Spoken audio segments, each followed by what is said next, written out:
Notre Dame has a big game coming up on Monday, the College Football National Championship against Ohio State. But for Syracuse fans, today's men's basketball game against the Fighting Irish had much bigger stakes than that title game. After a demoralizing loss to Louisville on Tuesday, the Orange needed a win in the Dome to get back to 500 on the season. It was an ugly start. SU went down by 17 at one point in the first half, but the Cuse turned it around in the second half, mounting the biggest comeback of the season to win 77-69. Could this be the win that SU needs to jumpstart its season? We'll answer that question and much more next on Orange Press Pass, which starts right now.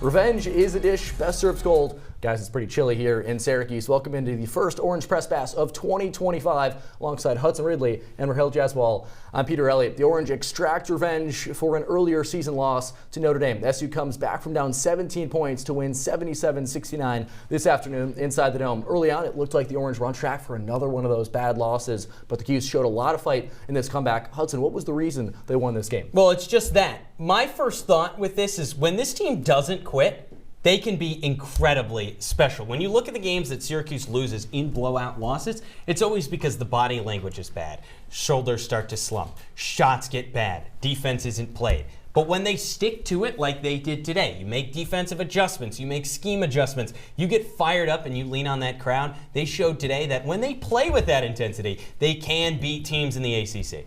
You know, let's give a golf clap for Syracuse because this was a much-needed victory, Hudson, as you talked about, but also not just for the players, but for the fans. I mean, boy, oh boy, getting this win in the Dome after the season that they have had to watch. And like you said, early on, I think we're all coming out here ready to say that same old story, Syracuse not playing any defense, not doing really anything of note, but they stayed with it, stayed the course, and they had a nice victory. It's going to look good on the resume.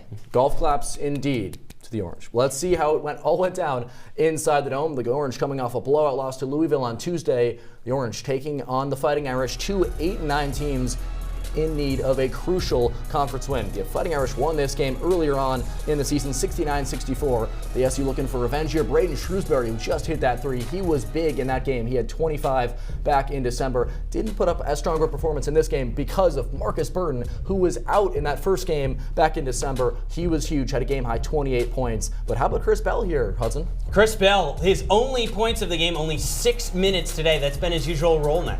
Unfortunately, you want more out of a guy like Chris Bell, but a big three early on. And then Marcus Burton, again, a huge three-pointer. He had a career high in first half points. It was 20-6 Notre Dame at one point, but J.J. Starling making the jumper there. He led SU with 21 points. And Elijah Moore hadn't scored since December 21st. A huge four-point play right there late in the first half to make it 42-33 Notre Dame. Huge pass up ahead from Lampkin to Elijah Moore. He finished with 8 points in this game. That margin is getting closer, 42-37 Notre Dame. And then Lampkin getting it in there. Another double-double for the transfer from Colorado. 13 points, 11 rebounds. At this point, SU within 10 here. It's Lampkin again here. This game would turn right here. Lampkin bullying his way in, missing the first shot there, cleaning it up with a second one.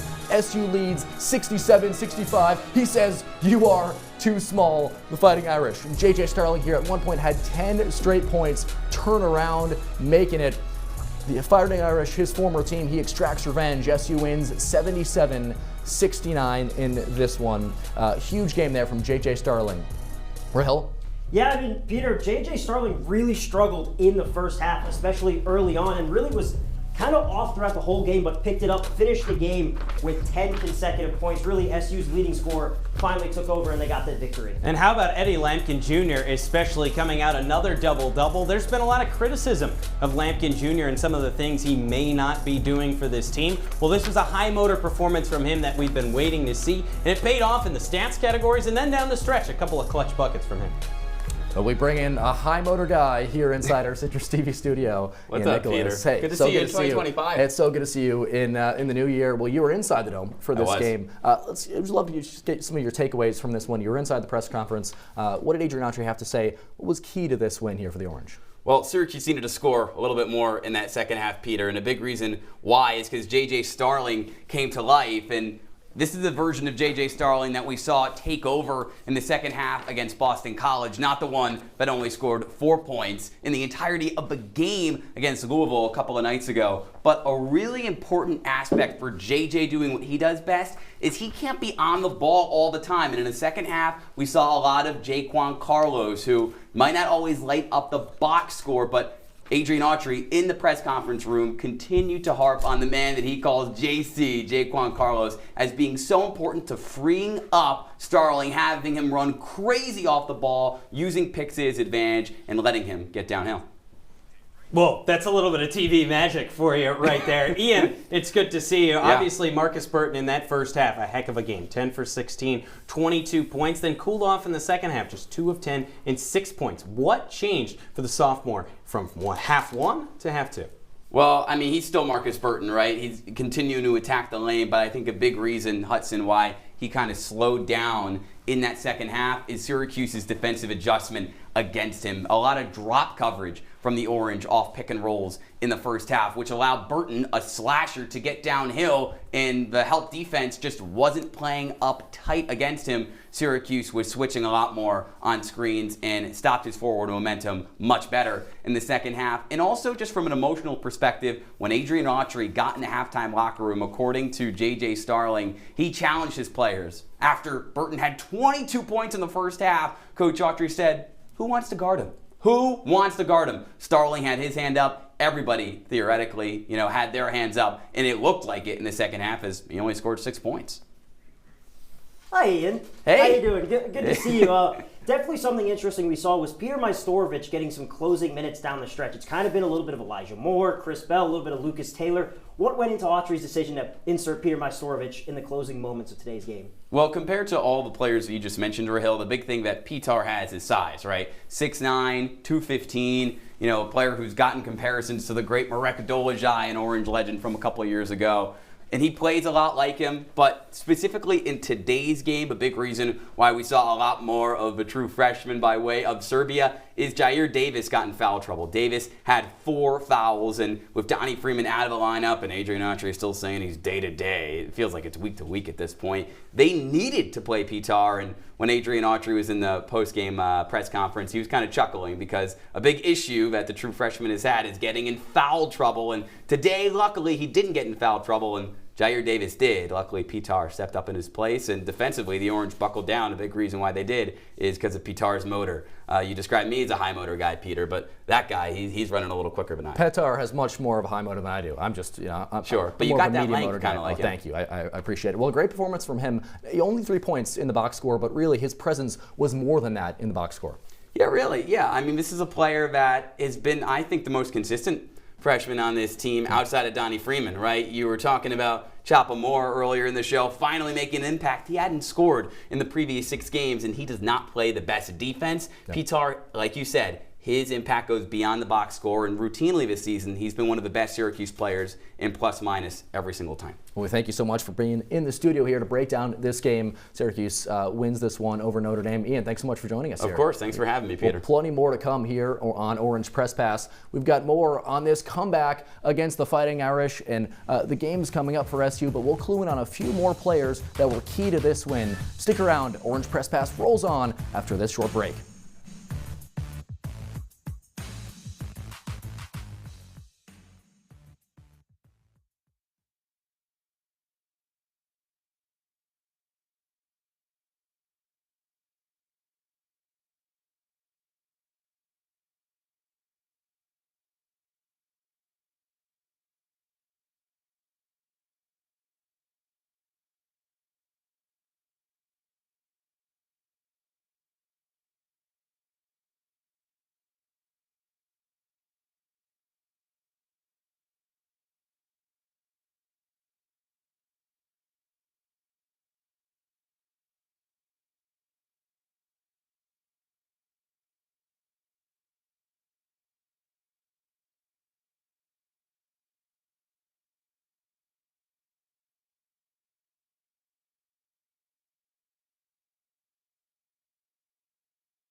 Welcome back to Orange Press Pass. We said goodbye to Ian Nicholas, but we're still here. Peter Elliott alongside Hudson, Ridley, and Rahill, Jaiswal. Early on, guys, this game had the shades of some of the worst games for SU this season. You think of that Maryland game, you think of Tennessee, Florida State, but SU turned it around in the second half. Huge 17-point comeback. Hudson, I want to start with you. How did SU flip this game on its head? Everything changed. I know that's like a lot to say and a lot to encapsulate, but it's true. Yeah. Everything really did change with this team, because if you look at the defensive style especially, you start to have guys like Kyle Cuff out there getting more minutes, really making an impact on Marcus Burton. Then you look at the offensive side of things, Syracuse only had 6 points in the paint in that first half, 22 in the second half. They started attacking it, and it's because they shot less threes as well. 17 three-point attempts in the first half, only 7 in the second half, and then fast break points. None in the first half, 14 in the second half.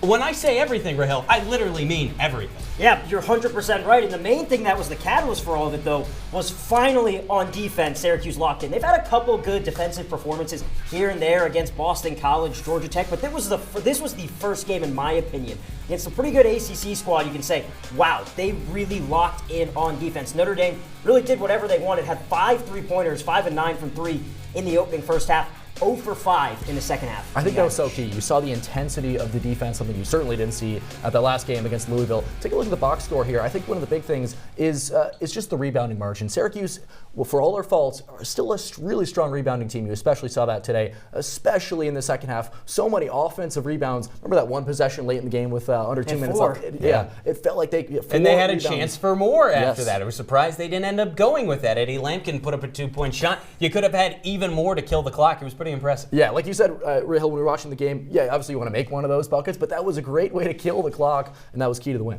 Yeah, 100%. I mean, that possession there takes minute and a half, and obviously, Eddie Lampkin, you got to make the free throws there. That cannot go missed, because if he makes one there, it's 73-69. You have a bit of a more chance, but overall, really tenacious on the boards from guys you don't expect. How about Jaiswal Carlos, Elijah Moore, crashing, grabbing the rebounds? This is kind of what head coach Adrian Autry has wanted all season long, and he finally got that. Absolutely, and we'll talk about some of the other guys who were big in this game, especially Kyle Cuff and the bench. 24 bench points for Syracuse. 0. A goose egg for Notre Dame. Boom. Off the pine for the Fighting Irish. Rahill, what did you like out of the SU bench today? Well, 24 bench points, that'll do it. And normally Syracuse is not a team that tends to go very deep in the rotation. But one thing that I thought was really great today was, if you look at the 4 players that came off the bench, 3 of them logged more than 20 minutes. Hudson, that is something that Syracuse has not had the luxury of doing. I mean, how many times this season has Adrian Autry had to flip the lineup, change everything? Look at that. Kyle Cuff, Jaiswal Carlos, Petr Majstorovic, all above 20 minutes, and they all played in the closing stages over guys like Elijah Moore, Lucas Taylor, and Chris Bell. Elijah Moore, less minutes as a starter than all 3 of those guys. Moore only finished with 17 points. But you mentioned it's a lot of hustle plays that you don't see come up in the box score. Kyle Cuff, those 13 points, sure, that makes an effect, but Petr Majstorovic, as you mentioned, a whole lot of energy on both ends of the floor and physicality. That is what you want to see in games in the ACC against some weaker competition this year. That is how you win those games, is relying on your bench, as you did it in the win today. They did it in the win over Boston College, where Kyle Cuff outscored the entire BC bench. Leaning on the bench has been the important part. When they come to play, as that graphic says, they really do come to play. And those 3 guys we just showed you, they really appear like they know their role on this team. They know, they're not going to clog the box score, but they know their job isn't to take a ton of shots. They're going to be there on the floor, spacing. They did a great job in this game as well. One guy that did a great job of shutting down, and Kyle Cuff was key in this, was stopping Marcus Burton, who had 21 points in the first half, a career high for him. He had just 6 in the second half. Hudson, how did the Orange just neutralize him after halftime? Well, you said it right there, and Ian said it a little bit earlier on. The biggest thing that they did was change up the defensive scheme, clog that paint a little bit more, and they actually closed out on him in the second half. Color commentator for the ACC Network broadcast, Eric Devendorf, threw his hands up and said, "You're not closing out on the best shooter on the court." That was in the first half, and then in the second half, he went completely cold, face guarding him. You see Lucas Taylor in his face, but then he drives by in an easy floater through the lane. That didn't happen in the second half. They stayed in front of him, knew where he was going to go, and they just played more aggressive and tenacious. In the first half, it looked like they didn't want to play any defense. All 3 of us are sitting watching the game saying, you want Marcus Burton to walk into an open 3, but not only does that pressure cause more turnovers, Hudson, makes him think a little bit more, throws him off his rhythm. In the first half, he wasn't thinking, he was just lacing any sort of shot. Once they got some pressure on him, kind of rotated with J.J. Starling and Kyle Cuff, It made him second guess himself a little bit, and yeah, I mean, he really struggled in the second half. What was interesting to me, the flow of this game was so strange because if you think about what Syracuse did in the previous game when they lost to Notre Dame, Marcus Burton was not out there, and they still crumbled in that game down the stretch. Now, with Marcus Burton out there, a bigger threat, Mr. Indiana basketball, which is a huge deal. They stepped up, they locked him down in the second half. The box score says it all. The box score says it all, and he was the guy with the ball in his hands with the final shot. He missed it. But still, we're going to level with you here. An opposing player was on track to be our player of the game. We thought that Marcus Burton had it all sewn up after scoring 22 points in that first half. But our MVP is a former member of the Fighting Irish. J.J. Starling saved the best for last against his former team. After a light first half in which the junior scored just 5 points, Starling lit it up in the second half, tallying 16 points, including 10 straight to lead the Orange to a crucial conference victory. The crowd was roaring for him, just like they are now. It's a huge bounce-back performance for the Baldwinsville native after he scored just 4 points against Louisville on Tuesday. Head coach Adrian Autry always says how Starling is one of the best players in the conference. He sure proved that today. Congratulations to J.J. Starling on his performance. He is our player of the game. There's still plenty more to break down from this one. We'll zoom out to look at the big picture of this season as well as the rest of the college basketball slate today. Orange Press Pass rolls on after this short break.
Welcome back to Orange Press Pass. More TV magic now. We're over here. Hudson, Ridley, and Rahill Jaiswal. I'm Peter Elliott. SU again taking down Notre Dame 77-69. Let's take a look around the rest of college basketball to see how these other teams are performing. Obviously a big one inside the Dome, but how about a top 10 matchup in the SEC, Alabama and Kentucky? Battle of two streaky teams in that one. You knew it was going to be high scoring with how high powered those offenses are. Alabama just a little bit more consistent of the two teams, taking them down in Rupp. Very tough place to play. Impressive win for Nate Oates. Definitely a bounce back for Alabama, just coming off a loss against Ole Miss. But how about the Clemson-Pitt game, guys? Remember, Syracuse has got Clemson on Wednesday, a 78-75 overtime victory. So both teams going to go into that one with a lot of momentum. Excited for that one. Orange on orange. SU going down to the Palmetto State for their one more highlight there. UConn taken down by Creighton. That snapped a 28-game win streak for the Huskies at home.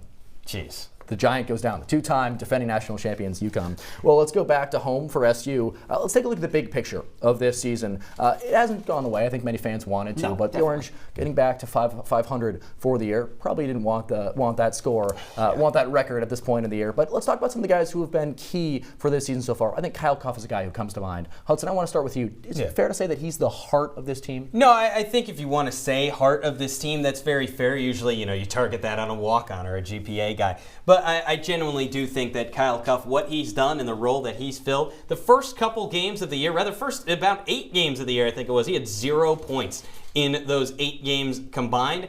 He's got 6 double-digit scoring games. He's been impressive.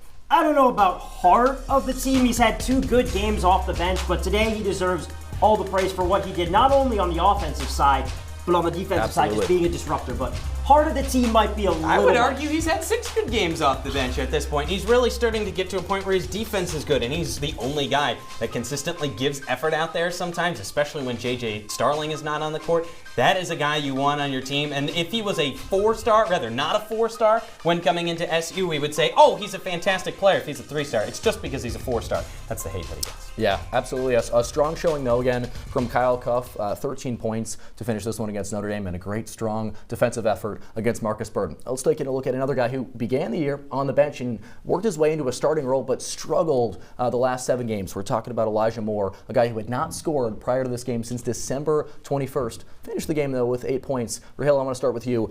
Elijah Moore, what has he done so far this season for the Orange? I mean, it's certainly not been the season, considering Elijah Moore was supposed to be the freshman off the bench that was the guy and the catalyst. And yeah, he finally scored today, but I'm not going to heap a whole ton of praise on Elijah Moore. Well done. Scored a couple points for the first time in maybe 7 games. And oh, by the way, he had 2 awful air balls and almost killed all of Syracuse's momentum. But hey, I mean, I guess that 4-point play was cool. I think the one thing with Elijah Moore is I don't think it's fully his fault, right?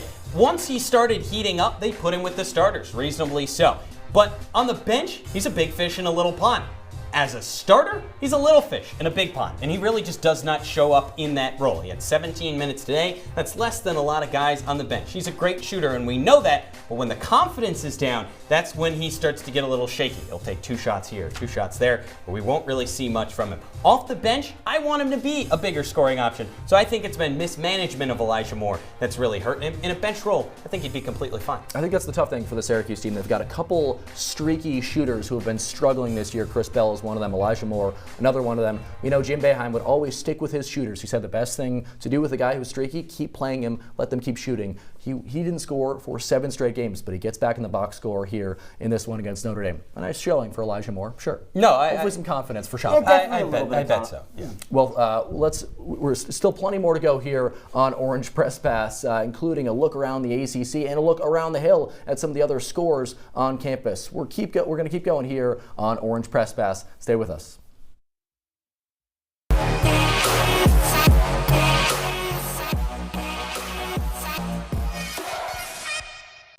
Precise, no margin for error. Dare to forget that. Dare to have fun with it. Get weird with it. Dare to send those old STEM theories flying past the neighbor's house into outer space. Dare to program something internet-breaking, record-breaking. Dare to blow their minds. Dare to learn the difference between sedimentary and metamorphic rock. Go find those rocks. Dare to keep daring. Dare to STEM. Check out She Can STEM to get started.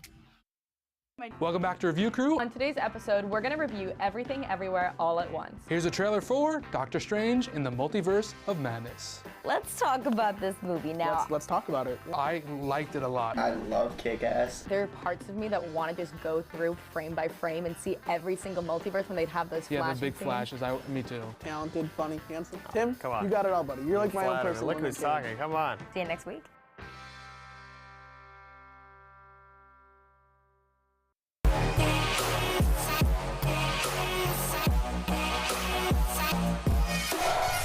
Wrapping up shop here on Orange Press Pass, Peter Elliott alongside Hudson Ridley and Rahill Jaiswal. A win for the Orange inside the Dome. Let's take a look around the Hill to see how some of the other SU programs have been faring as of late. The women's ice hockey team, a tough loss against Penn State last night, but that was history in that game at 10 Ice Pavilion.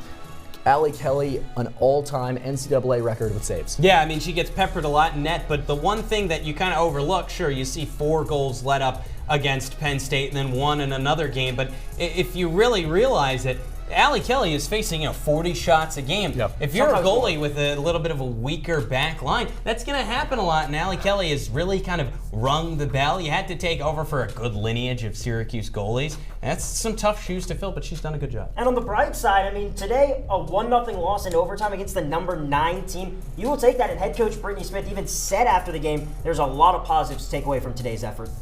Let's take a look at their hoops team as well. The Orange Felicia Leggett Jacks team falling to Louisville at the Yum Center, 72-62. They're back in action tomorrow against the Eagles. Yeah, that's just a tough place for Syracuse women's basketball to be right now. You're a little bit up and down. Yeah, they are. Well, let's take a look around the ACC. Syracuse towards the bottom there. That's not the full picture, though, of the ACC. We know how big it is now.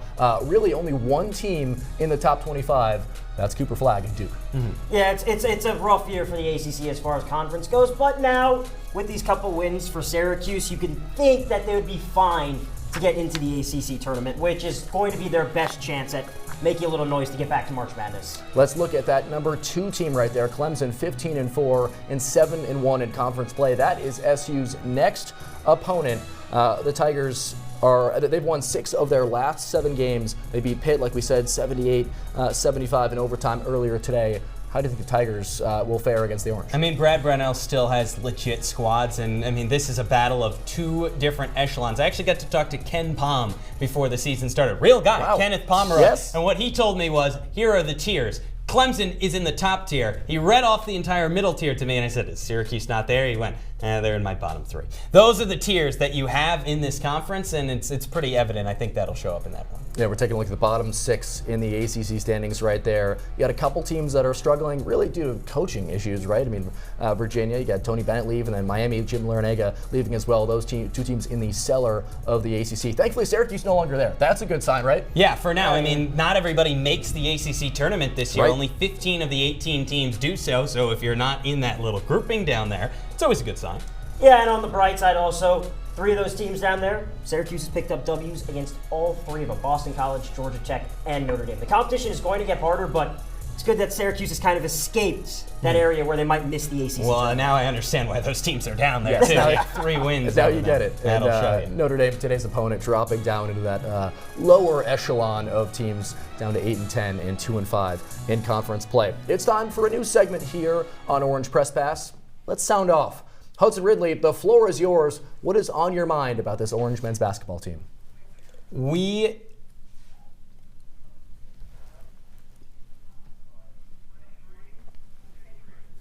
need to pump the brakes on the Adrian Autry hate. I know he's gotten a lot of guff, but when you look at the modern landscape of college basketball, things change year to year. We saw Pat Kelly come into the Dome just a couple days ago. 13 new scholarship players, and he crushed.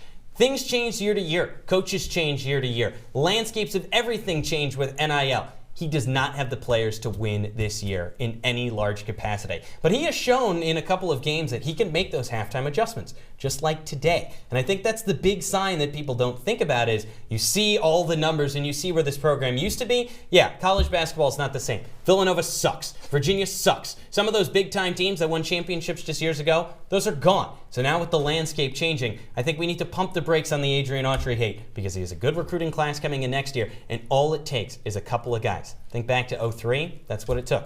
One guy. You never know.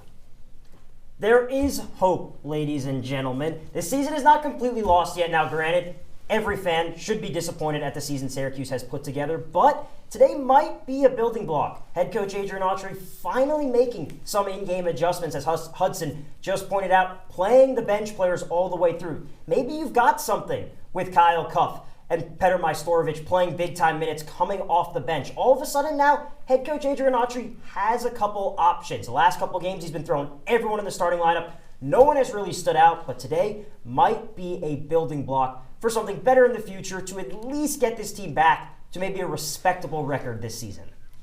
Optimism is the theme of our first segment, sounding off here. I'd love to get your final thoughts from just this game specifically. What can Syracuse take from this one and put it towards the next game on Wednesday against Clemson? It's a lot like my first thoughts. You just can't give up. I think a lot of the problem is that when Syracuse gives up, the game ends. We've seen it time and time again, but when you taste the sweet victory like you did today after making a massive, massive comeback, down 17, it was the biggest one of the year, that is where you can really shine, Rahill. I think that is what they can learn from today. Yeah, definitely, and kind of building off my final thought, there is still some hope. Things are going to get better for Syracuse basketball. This today was probably the best performance they put together all season. Definitely positive steps in the right direction to kind of get out of the doghouse that they've built themselves into. Out of the doghouse and back to 500. The Orange beating Notre Dame 77-69. Thanks to our executive producer Gabe Perrin, associate producers Jack Nevins, Landon Stills, and Helena Stoven, as well as our entire crew here on a Saturday. For Hudson Ridley and Rahill Jaiswal, I'm Peter Elliott. Syracuse beating Notre Dame inside the Dome. Thanks for watching Orange Press Pass, and have a great rest of your weekend.